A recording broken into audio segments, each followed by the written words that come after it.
Hello guys, good afternoon. Nagbabalik na naman tayo sa kusina ni Brother Chef Harvey. Tayo ay magluto ng inununan sa Bisaya. Ito yung gamit natin, yung matang baka na presko, di ba? Tapos mayroon tayong laurel. Tapos may magic sarap din tayo, masarap yan, di ba? Tapos ito, may asin tayo, white vinegar. Tapos mayroon tayong olive oil din. Tapos dito tayo kukuha ng mga ibang rekado natin nandito. Tapos nandito yung sibuyas, bawang, luya at sili. At hindi mawala natin kasi ilutong Bisaya, yung paksiw natin ito. May dahon tayo ng saging. Okay, start na tayo. At babalikan ko kayo pagkatapos nito. Pakita ko sa inyo kung paano mag-wrap. Okay?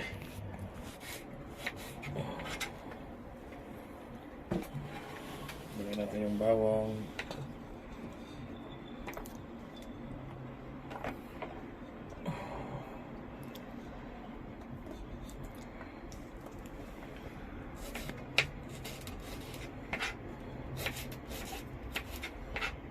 Lutong Bisaya lang to.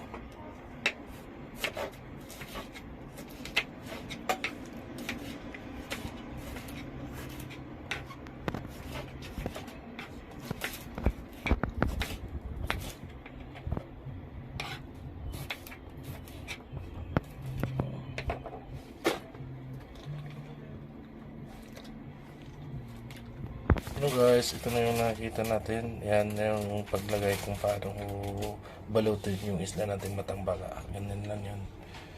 Yan, masarap sana kung lilis din to. Ganito, kalaki din yan ano natin, pero nakabalot lahat. Yan, tapos dito naman ako mag-iwan naman ako dito at maglagay sa mga rekado lahat. Okay?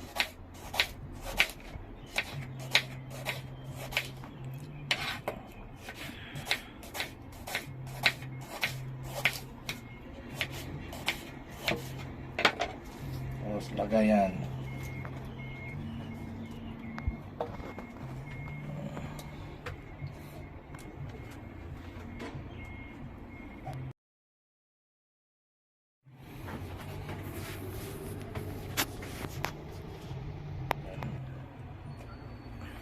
Tapos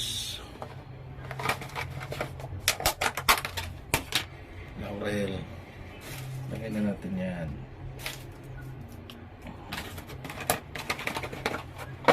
Tapos asin. Ito yung asin natin. Lagyan na natin yan. Tapos yung suka. Yan.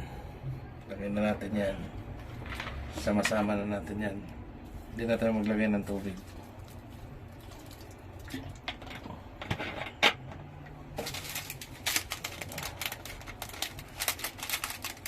Tapos magic sarap, made in Philippines.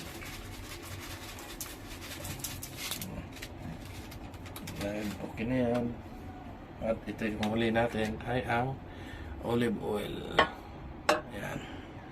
Lagyan natin yan para maging special yung inununan na paksiw. Wala na yata eh, ubos na yan.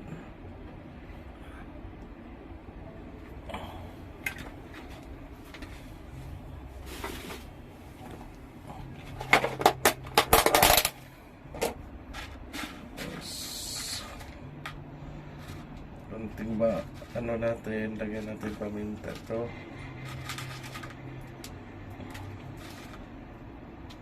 Yan, paminta natin.